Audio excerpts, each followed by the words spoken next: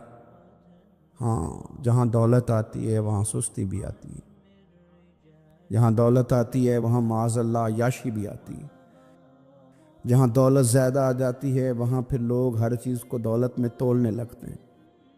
جہاں دولت زیادہ آتی ہے میرے بھائی پھر لوگ سمجھتے ہیں کہ ہر چیز میں خرید لوں گا، پھر لوگوں کے ذہنوں کے اندر اس طرح کا فطور آتا ہے۔ حضور نے فرمایا مجھے ڈر ہے تمہارے دولت مند ہونے کا، ڈر ہے دولت مند ہونے کا۔ یارو اپنے پیسوں سے ڈرا کرو، اپنی جائیدادوں سے ڈرا کرو، اپنے مال سے ڈرا کرو۔ وہ ہم نے جو بڑے بڑے محلات تعمیر کرنے شروع کیے ان سے ڈرا کرو، اس لیے کہ حضور نے فرمایا مجھے ڈر ہے۔ حضرت ابو بکر صدیق رضی اللہ تعالیٰ عنہ تشریف فرما تھے، ہمارے نا بچے بہت زیادہ آسانی مانگتے ہیں. اقبال نے کہا لہو مجھ کو رلاتی ہے جوانوں کی تن آسانی.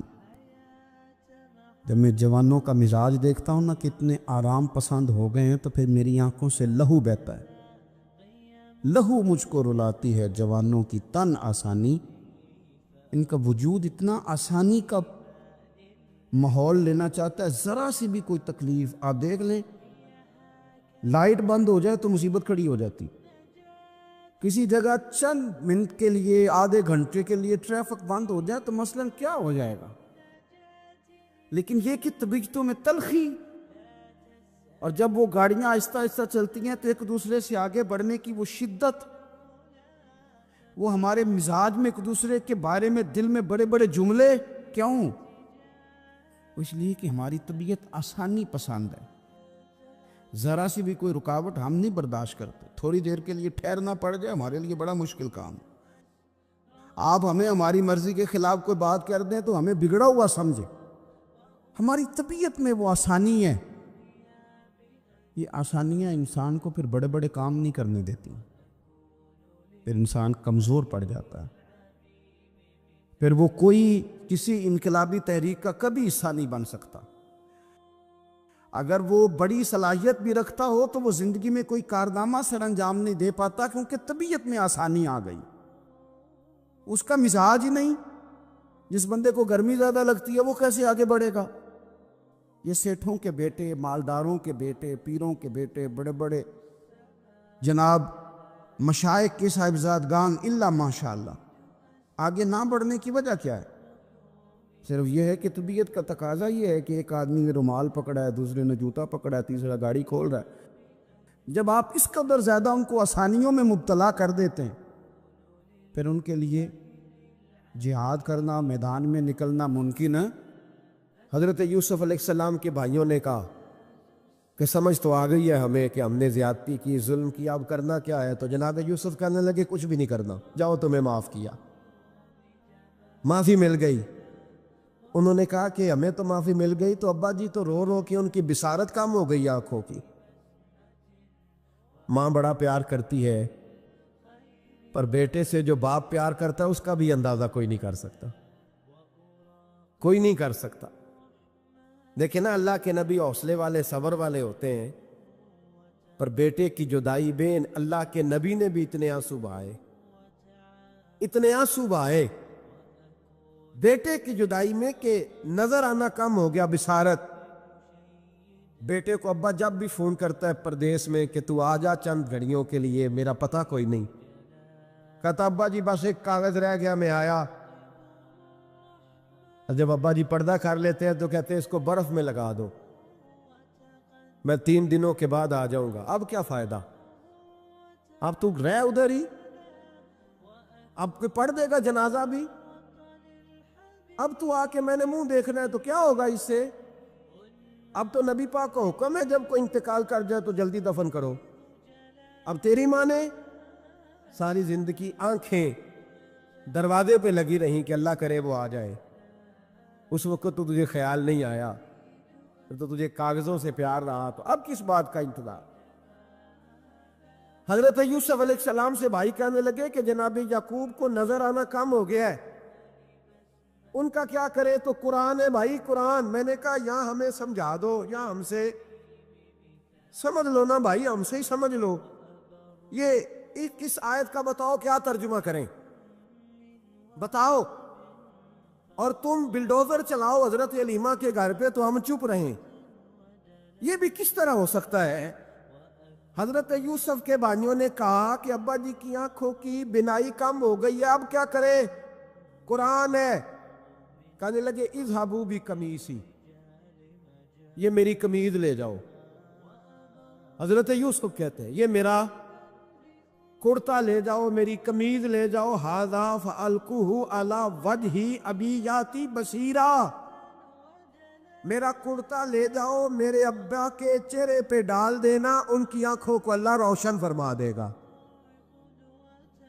اگر حضرت یوسف علیہ السلام کے وجود سے کرتا لگے تو آنکھیں روشن ہو جائے, تھوڑی دیر کرتا ان کے وجود سے لگے تو آنکھیں روشن ہو جائے. اور جناب حلیمہ کے کمرے میں، حجرے میں، گھر میں تو 4 سال میرے نبی گھومتے رہے، وہاں آرام کرتے رہے، وہاں تو حضرت جبریل ان کا دیدار کرنے آتے رہے، وہاں تو فرشتے اس گھر کو جھک جھک کر دیکھتے رہے. وہ مکان جنت نظیر جہاں اللہ کی ساری رحمتیں برستی رہیں، اس میں تبرک ہی کوئی نہیں، اس میں برکت ہی کوئی نہیں. آؤ، یہ تو بات ہے نا حضرت یوسف علیہ السلام کی، بخاری مسلم. میں نے کہا کہ یار یا تو یہ حدیث علیحدہ کر یا پھر ہمیں اس حدیث کا ترجمہ بتاؤ. بات بھی کسی معمولی ہستی کی نہیں، جناب سیدہ عائشہ صدیقہ کی بڑی بہن، حضرت ابو بکر صدیق کی بڑی صاحبزادی، اور وہ والی بی بی جسے میرے نبی نے پیار ہی بڑا کیا ہے. حضور کے لیے غار ثور میں کھانا لے کے جانے والی حضرت اسماء بنت ابی بکر صدیق، وہ کہتی ہیں میرے پاس مصطفیٰ کا ایک جبہ تھا، حضور کا ایک جبہ. کون سا؟ جسے میرے نبی نے کچھ دفعہ یا ایک دفعہ پہنا تھا. تو کہا اماں جی پھر آپ نے کیا کیا؟ تو حضرت جناب سیدہ اسماء بنت ابی بکر صدیق کہنے لگی وہ تھا حضرت عائشہ کے پاس. جب وہ بیمار رہنے لگی تو میں نے کہا عائشہ یہ خزانہ بڑا قیمتی ہے، مجھے نہیں دے دیتی؟ وہ جبہ میں نے لے لیا. بخاری مسلم ہے، بخاری مسلم. حضرت جناب سیدہ اسماء بنت ابی بکر صدیق سے لوگوں نے پوچھا اماں جی آپ کیا کرتی ہیں؟ فرماتی ہیں جس بیمار کو کہیں سے شفا نہیں ملتی لوگ اسے میرے پاس لاتے، میں اس جبے کا ایک کونا پکڑ کے پانی کے پیالے میں ڈبوتی اور وہ پھر وہ پانی بیمار کو پلاتی تو اللہ اسے ہر بیماری سے شفا عطا فرما دیتا. اللہ اسے ہر بیماری سے. میرے اعلیٰ حضرت فرمانے لگے لا و رب العرش جس کو جو ملا ان سے ملا. قسم اٹھا کے کہتے ہیں لا و رب العرش جس کو جو ملا ان سے ملا. بٹتی ہے کونین میں نعمت رسول اللہ کی، بٹتی ہے کونین میں نعمت رسول اللہ کی. اور سورج الٹے پاؤں پلٹے، چاند اشارے سے ہو چاک، اندھے نجدی دیکھ لے قدرت رسول اللہ کی. اندھے نجدی دیکھ لے قدرت رسول اللہ کی صلی اللہ ہو. یار ہم کیا کریں، ہم کدھر جائیں؟ تو خطبہ پڑھتا ہے وہاں بیٹھ کر کے یہ نہ ادھر نہ جاؤ، کوئی برکت نہیں، معافی برکت. ادھر ہم کیا کریں؟ اچھا یہ تو بات تھی نا شفا کی. حضرت سہل بن سعد رضی اللہ تعالیٰ، اور یہ بھی بخاری ہے. حضرت سہل بن سعد کہتے ہیں ایک بی بی حضور کی بارگاہ میں آئی، اس نے آ کے حضور کی خدمت عالی مرتبت میں عرض کی حضور میں جب بھی آتی ہوں کرتا یہی پہنا ہوتا ہے آپ نے. یا رسول اللہ صلی اللہ علیہ وسلم، اور اس کو تو اتنے پیوند لگے ہیں کہ گنے نہیں جاتے. تو حضور اگر اجازت دیں تو ایک کرتا نہ بنوا لوں آپ کے لیے؟ تو حضور نے فرمایا بنوا لے. وہ بی بی کرتا بنوا کے لائی، اس نے بڑی محبت سے بنایا. اس زمانے میں جو کوئی نقش و نگار ہوتے تھے اس نے سجائے اپنے انداز میں. اب اس نے پیار سے بنایا، محبت سے بنایا، یہ بھی باتیں صحیح ہے. اور اصل جملہ جس سے مزہ آئے گا وہ یہ ہے، وہ آندھی ہے میں بڑی ریج نہ بنایا، میں بڑی. اب اس میں جو درد ہے وہ میں اردو کا جملہ ڈھونڈ کے لاؤں تو ملتا نہیں مجھے. کہتی ہے میں ریج نہ بنایا. تو محبوب پاک کی بارگاہ میں لا کے تھال میں پیش کیا. حضور کی بارگاہ میں تھال میں کچھ بندے زیادہ نیک ہو جاتے، سامنے والے کو پرہیزگاری کا مشورہ دیتے، کہتے کسی کو کوئی شے نہ لیا کرو. تو میں نے کہا اگر حضور لے لیں تو طلب کرنا منع ہے، لیکن قبول کرنا تو میرے مصطفیٰ کا طریقہ ہے. تو بھائی یہ ہمیں نہ اتنا ہی نیک بناؤ جتنا میرے رسول نے ہمیں بنایا ہے. 2 قدم آگے بڑھ کے کچھ لوگ مشورے دیتے ہیں، یہ مشورہ درست نہیں. نبی پاک نے فرمایا تو کسی سے طلب نہ کر، لیکن اگر کوئی تیری طرف تحفہ بڑھائے تو اسے قبول کر، محبت میں اضافہ ہوگا۔ جب حضور قبول کرتے ہیں جو کائنات کو بانٹتے ہیں، تو پھر تو دوسرے پہ کیسے پابندی لگا سکتا ہے؟ میرے رسول کریم علیہ السلام کو اس نے پیش کیا کہ حضور قبول کر لیں، حضور نے قبول کیا۔ اب حضور اس کا چہرہ دیکھنے لگے، مسکرا کے فرمایا تیرا دل کرتا ہوگا میں پہن کے بھی دکھاؤں؟ بے خبر ہو جو غلاموں سے وہ آقا کیا ہے، تیرا دل کر رہا ہوگا پہن کے دکھاؤں؟ تو کہا حضور دل یہی کرتا ہے، میں ٹھہر میں پہن کے آیا۔ قربان جائیں، کیا اندازے! اچھا یہ سب کا نصیب بھی نہیں، یہ تبرک لینا، برکت لینا، لے کے آنا، یہ سب کا نصیب۔ آدم چشتی کئی دفعہ بڑی بڑی بات کر جایا کرتے تھے، کہنے لگے ایسا کوئی محبوب کہیں ہوگا نہ کہیں ہے، بیٹھا ہے چٹائی پہ مگر عرش نشیں ہے۔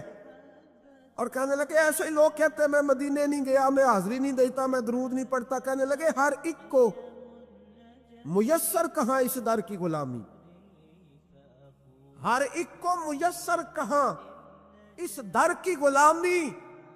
اس در کا تو دربان بھی جبریل امی ہے، ہر ایک کو میسر کہاں۔ بھائی تو ایسا ہی کہہ رہا میں گیا نہیں، ہر ایک کو میسر کہاں اس در کی غلامی، اس در کا تو دربان بھی۔ ایک جگہ کہنے لگے تمہارے رخسار کی تجلی تجلی نور سرمدی ہے، یہ مہر و ماں کی ضیاء نہیں ہے، تمہارے چہرے کی روشنی ہے۔ وہ جلوہ ذات ذات حق سے جو سب سے پہلے جدا ہوا تھا، وہی بنا کشور رسالت، یہ چار سو جس کی روشنی ہے۔ جو ہم بشر ہیں تو وہ بشر کیوں، جو وہ بشر ہے تو ہم بشر کیوں، یہ راز ہے ایک، اسے وہ سمجھے جسے حقیقت سے آشنی، جسے حقیقت سے آ گئی ہے۔ اور پھر آدم چشتی کہنے لگے زمانہ حیران کہ ایک بشر لامکان پہ پہنچا تو کیسے پہنچا، زمانہ حیران ایک بشر لامکان پہ پہنچا تو کیسے پہنچا۔ میں محو حیرت ہوں کہ عرش کی جاں زمین پہ کس طرح رہ رہی ہے، میں محو حیرت ہوں کہ عرش کی جاں زمین پہ کیسے رہ رہی ہے۔ تو بھائی نبی کریم علیہ السلام نے کہا تو ٹھہر میں پہن کے آیا۔ حضور اندر تشریف لے گئے، تھوڑی دیر کے بعد پہن کے آئے۔ اس خاتون کو اتنی خوشی ہوئی کہ اس کی آنکھوں میں آنسو ہی آ گئے، کہنے لگی دیکھو میرا نصیب میں بنا کے لائی ہوں، مصطفیٰ نے قبول فرمایا۔ بڑی راضی ہوئی، چلی گئی۔ حضرت سہل بن سعد کہتے ہیں قریب ایک صحابی کھڑے تھے، اور شارحین نے لکھا ہے معمولی آدمی نہیں، حضرت عبد الرحمن ابن عوف تھے، صحابہ میں سب سے امیر آدمی۔ اللہ اکبر، ذرا لطف دیکھیے گا۔ کہتے ہیں وہ قریب کھڑے تھے، جب حضور نے پہنا نا تو تعریفیں کرنے لگے، کہنے لگے سوڑیاں کمال ہی ہو گئی ہے، معبوم کیا بات ہے۔ حضور اس کے بنانے کی محبت کی بھی کیا ہی بات ہے، پر جو اللہ نے رنگ روپ آپ کو عطا فرمایا اس کی بھی کیا ہی بات ہے۔ یا رسول اللہ اتنا پیارا لگ رہا ہے، اتنا پیارا۔ جب کوئی زیادہ تعریف کری نا تو تعریف کرنے والوں کی بھی اپنی اپنی نیتیں ہوتی ہے نا۔ جب زیادہ ہی تعریف کی تو حضور نے فرمایا تجھے پسند آ گیا دے دوں، اور پسند آ گیا تجھے۔ کچھ بندے سیاڑے ہوتے ہیں، پتا ہوتا ہے جو مرضی پہ آ کے تیاڑی نہیں کرتا، جنہ مرضی تعریف کرو وہ کہتے تو لگا رہو مجھے پتا تو کی پیار ہے۔ تو کہا پسند آ گیا یا رسول اللہ بڑا، تو فرمایا چاہیے، کہ حضور مہربانی ہو جائے تو کیا ہی بات ہے۔ سرکار اندر گئے، وہ پرانا کرتا دوبارہ پہنا، اور میرے رسول پاک علیہ السلام نے اس کرتے کو اتارا، بخاری پڑھ رہا ہو، اور نبی پاک نے لا کے دیا، فرمایا چل یار وہ بھی راضی ہو گئی ہے تو بھی راضی ہو جا، چل دونوں ہی راضی ہو جائے، وہ بھی راضی ہو کے گئی تو بھی راضی ہو کے جا۔ اس کو دیا، حضور چلے گئے۔ صحابہ بعد میں اس صحابی کے پیچھے کہنے لگے یار تو تگڑا بندہ ہے، تجھے ضرورت ہی نہیں تھی۔ اور حضور علیہ السلام نے بڑی مشکل سے قبول کیا۔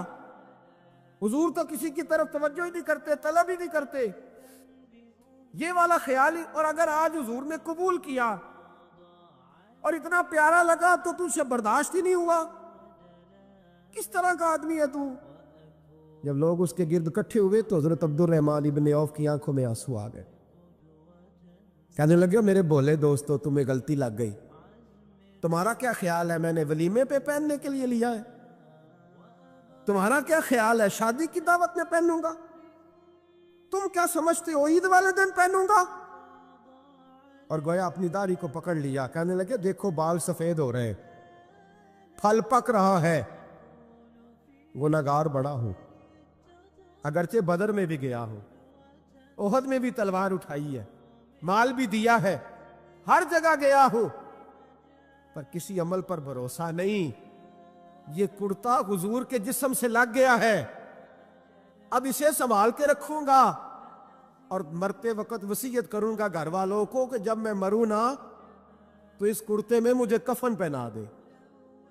مجھے امید ہے جب حضور کا کرتا پہن کے قبر میں جاؤں گا تو رب کے فرشتے مجھ پر عذاب نہیں دیں گے بلکہ بغیر حساب کتاب جنت عطا فرما دیں گے.